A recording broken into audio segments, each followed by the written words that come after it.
Hello, goths, emos, absolutely no one else. I'm gonna pour myself a special drink in my special glass. Let's all prepare ourselves for real danger.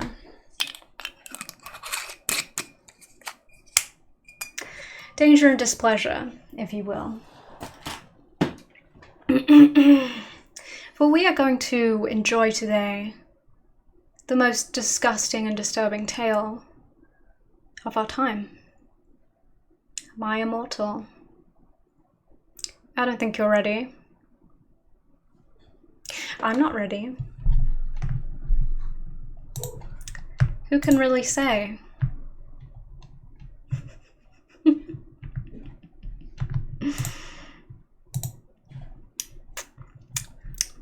Who can really say? You know, it's hard. It's hard to really understand the truth.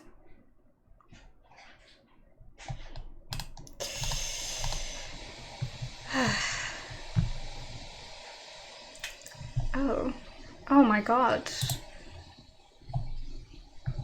I can hear the sound of a tap. That's true. Alright, hello everyone. How are you all today? How goth are you feeling on a scale of 1 to 10 this moment? That's what I really need to know. 11. Good, 10 tiny kittens. That's what I want to hear. It's gonna be a dark day. It's gonna be a dark day.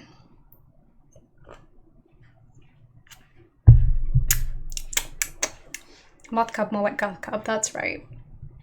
That's right. You know. You know how it is. I'm like a 1 out of 10 right now, but that is about to turn around. Okay, good. Keep working on that. Keep working on it. Keep feeling that goth juice flowing through you, you know? G fuel. Goth fuel. That's what it's all about.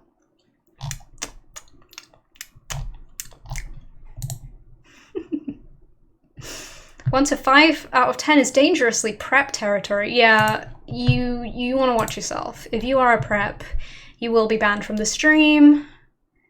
We're not going to have any discussion on that. All right. So I have several guests who will be appearing on some kind of schedule. On some kind of schedule. You know, it's always there's a little bit of mystery. Certainly to everyone watching who doesn't know the schedule, but anyway, let's start this beautiful story right here. Let's start with chapter 1 of My Immortal now. Chapter 1. Author's note, special fangs, get it? 'Cause I'm gothic. To my GF, ew, not in that way. Raven, Bloody Tear 666, for helping me with the story and spelling, you rock. Justin, you're the love of my depressing life, you rock too. MCR rocks. Hi, my name is Ebony Darkness Dementia Raven Way, and I have long ebony black hair. That's how I got my name, with purple streaks and red tips that reaches my mid-back and icy blue eyes like limpid tears. And a lot of people tell me I look like Amy Lee. Author's note, if you don't know who she is, get the hell out of here. I'm not related to Gerard Way, but I wish I was, because he's a major fucking hottie. I'm a vampire, but my teeth are straight and white.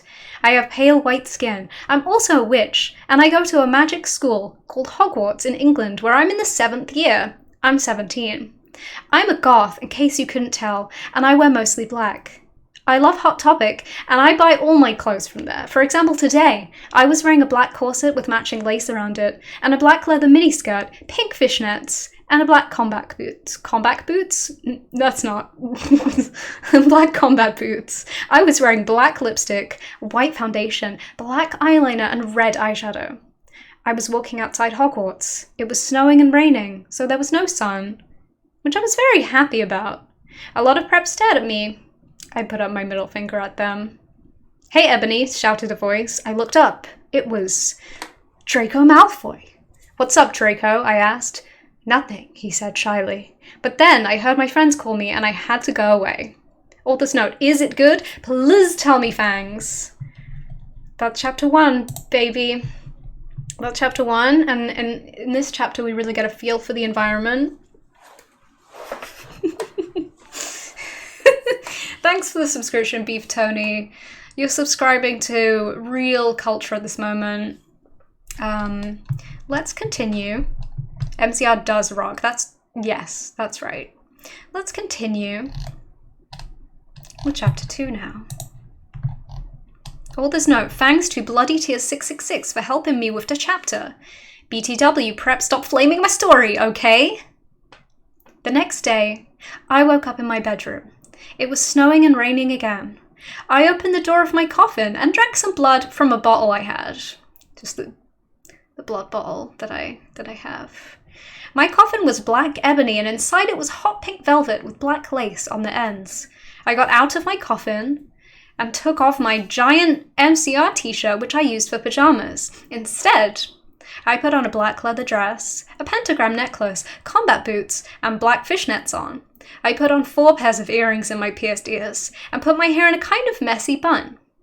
My friend, Willow, author's note Raven, this is you, woke up and then grinned at me. She flipped her long waist-length raven black hair with pink streaks and opened her forest green eyes. She put on her Marilyn Manson t-shirt with a black mini, fishnets, and pointy high-heeled boots.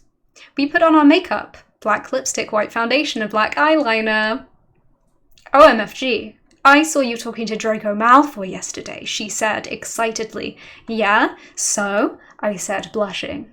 Do you like Draco? She asked as we went out of the Slytherin common room and into the Great Hall. No, I so fucking don't, I shouted. Yeah, right, she exclaimed.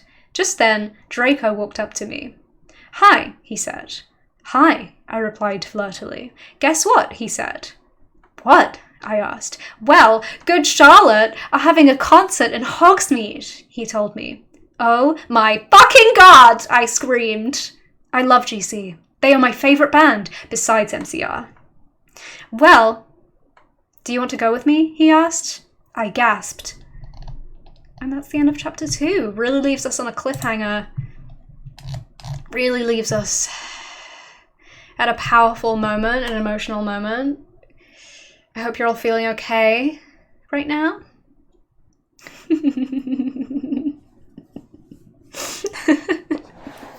My girlfriend sent me the link to the Tumblr post a few hours ago and I've been hyped ever since. Well, welcome, welcome. Please feel hyped. Good Charlotte, a wizard, star. True. True. Thank you. Alright, okay. Really going for it. Really going wild. Let's get on to that 3rd chapter. What's gonna happen? It could be anything. It could be just anything, you know? Chapter 3. Author's note. Stop flamming the story preps, okay?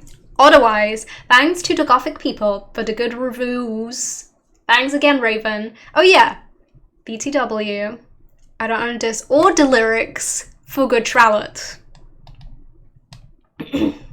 On the night of the concert, I put on my black lace-up boots with high heels. Underneath them were ripped red fishnets. Then I put on a black leather mini dress with all this corset stuff on the back and front. I put on matching fishnet on my arms. I straightened my hair and made it look all spiky. I felt a little depressed then, so I slit one of my wrists. I read a depressing book while I waited for it to stop bleeding, and I listened to some GC. I painted my nails black and put on tons of black eyeliner. Then I put on some black lipstick. I didn't put on foundation because I was pale anyway. I drank some human blood, so I was ready to go to the concert. I went outside. Draco was waiting there in front of his flying car. He was wearing a simple plan t-shirt. They would play at the show too. Baggy black skater pants, black nail polish, and a little eyeliner. Author's note, a lot of cool boys wear it, okay? Hi, Draco, I said. Oh, sorry. Hi, Draco, I said in a depressed voice. Hi, Ebony, he said back. We walked into his flying black Mercedes-Benz, the license plate said 666, and flew to the place with the concert. Oh my god. Oh my god. Oh my god. Cheer, bits. Okay, moving on. On the way, we listened excitedly to Good Charlotte and Marilyn Manson. We both smoked cigarettes and drugs. When we got there, we both hopped out of the car. We went to the mosh pit at the front of the stage and jumped up and down as we listened to Good Charlotte. You come in cold, you're covered in blood. They're all so happy you've arrived. The doctor cuts your cord, hands you to your mom. She sets you free into this life, sang Joel. I don't own the lyrics to that song. Joel is so fucking hot, I said to Draco, pointing to him as he sung, filling the club with his amazing voice. Suddenly, Draco looked sad. What's wrong? I asked as we moshed to the music. Then I caught on. Hey, it's okay. I don't like him better than you, I said. Really? Asked Draco sensitively, and he put his arm around me all protective. Really, I said. Besides, I don't even know Joel, and he's going out with Hilary fucking Duff. I fucking hate that little bitch, I said disgustedly, thinking of her ugly blonde face. The night went on really well, and I had a great time. So did Draco. After the concert, we drank some beer and asked Benji and Joel for their autographs and photos with them. We got GC concert tees. Draco and I crawled back into the Mercedes-Benz, but Draco didn't go back into Hogwarts. Instead, he drove the car into... the Forbidden Forest. God, Jesus. I'm feeling a lot of emotions right now. I'm sure that you are too. And I am sorry. I'm going to bring on our first guest now, and this is Andrew. Come in to the hello. Hello.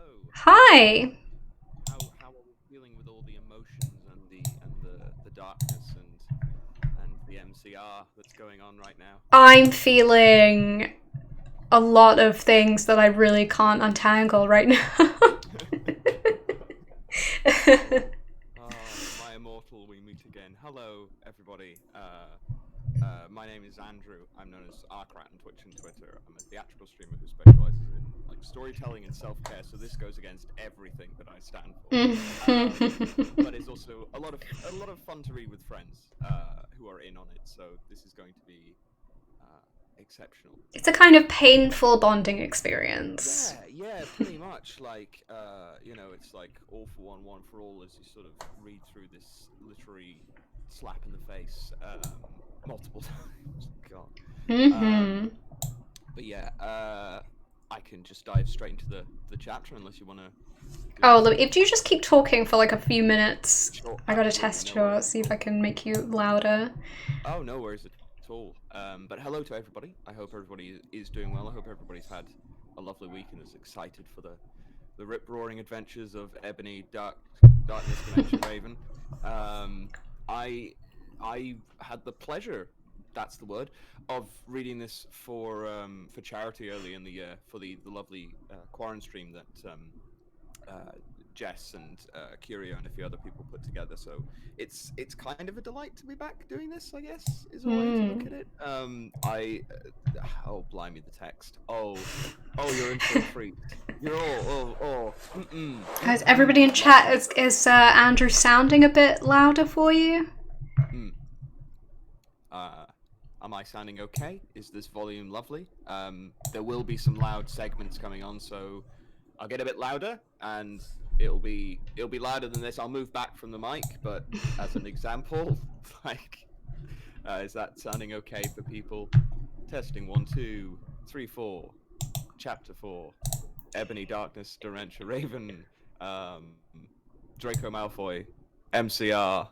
T-shirts. The Forbidden Forest. ...